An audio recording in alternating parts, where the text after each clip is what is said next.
এবারে ভাইফোঁটা না থাকলেও আমাকে যেতে হচ্ছে বাবার বাড়িতে। কেন যেতে হচ্ছে তা সেসব সব কিছু তোমাদের সাথে এই ভিডিওর মধ্যে শেয়ার করব, তা তোমরা ভিডিওটা দেখতে থাকো। কোনো দাঁড়া পড়ে যাবি। ওহ, মামার বাড়ি এসে ওর কি আনন্দ।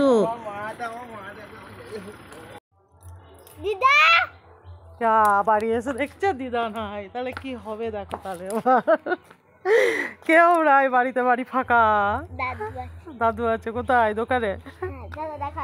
মা ছিল না, মা গিয়েছিল পুকুর ঘাটে, সেটা দেখে মনে একটু ভয় পেয়ে গিয়েছিল যে দিদা নেই বাড়িতে।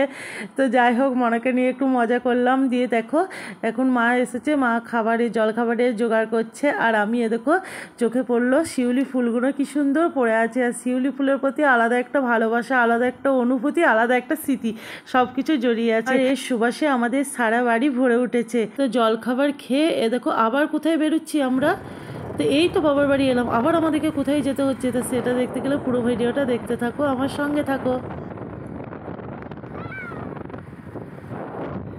যাই হোক বন্ধুরা, তোমাদেরকে আর অপেক্ষা করছি না, প্রতিবারকার মতো এবারেও যাচ্ছি পিসির বাড়ি। তা ভাইফোঁটার দিন ওখানে যাই হোক খুব আনন্দ হয়, পিসি বোন আসে। আর দেখো পিসির বাড়ি খুব কাছাকাছি চলে এসেছি, আর মাত্র 10 মিনিটের অপেক্ষা, তারপরেই পৌঁছে যাব। আর পিসিমশাই সবাই ফোন করছে বারবার যে না আয়। এবারে আমি ভেবেছিলাম আমি যাব না, তোমাদের দাদাভাই কিন্তু সকালেই চলে এসেছে সোনাকে নিয়ে। তা দুই বাপ বিটিতে এসেছে। তা আমি বলেছিলাম যে আমি এবারে যাব না, কিন্তু না, ফোন করেই যাচ্ছে, সেই জন্য আমি আবার ভাইদের নিয়ে চলে এলাম। তাও মেজো ভাই আসতে পারলো না, মেজো ভাই গিয়েছে একটু মামার বাড়ি। তাই দেখো পিসির কাছে চলেই এসেছি।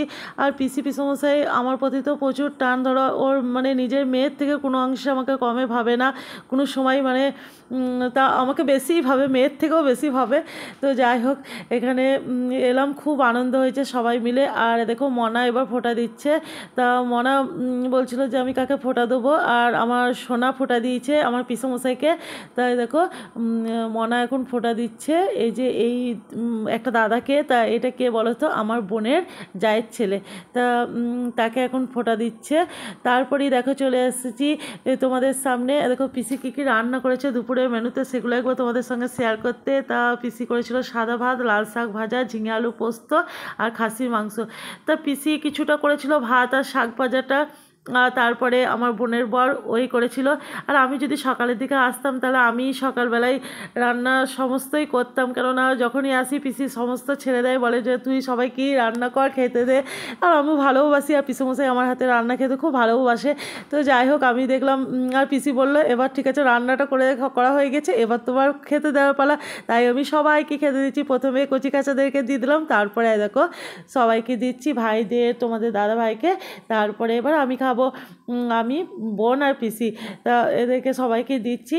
আর ওই মেনুগুলোতে দেখালাম। আরও দুটো জিনিস তোমাদেরকে দেখাতে ভুলে গিয়েছি, এই যে একটা ছিল চাটনি, এই যে পেঁপের চাটনি। তা তোমরা কে কে করো এই পেঁপের চাটনি অবশ্যই জানিও। আর দই এনেছে, তা দইটা দোকান থেকে কিনেই এনেছে।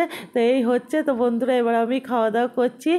আর তারপরেই দেখো সন্ধ্যা হয়ে গেল, এবার বাড়ি যেতে হবে। সেই জন্য কিন্তু ছাড়বে না, আজকে কিছুতেই আসতে দেবে না, কিন্তু কি করব বলো, আমাদেরকে তো আসতেই হবে। আবার দেখো এত খাইয়েও ওর মনের স্বাদ মিলল না, তারপরে ওদেরকে আবার ব্যাগে করে খাবার দিয়ে দিয়েছে রাতেকার জন্য। তো যাই হোক বন্ধুরা, এইভাবেই কাটলো আমাদের ভাইফোঁটার সারাদিনটা। এরপরে ভিডিও আসছে তোমাদের কাছে আরও কিছু স্পেশাল ভিডিও। তা রাতটা কীভাবে এনজয় করলাম ভাইফোঁটার রাতটা, তা সেটা তোমাদের সামনে পরে আনছি। আর আস্তে আস্তে দেখো মেলা, যে কালী পুজোয় যে পিসির বাড়িতে মেলা হয়, সেগুলো তোমাদের সঙ্গে একবার দেখিয়ে দিচ্ছি, শেয়ার করছি। লাইট কত সুন্দর। তো পুরো মেলাটা ঘোরাতে পারলাম না, পরের বার আবার দেখবো। তো বন্ধুদের ভিডিওটা কেমন লাগলো অবশ্যই কমেন্টে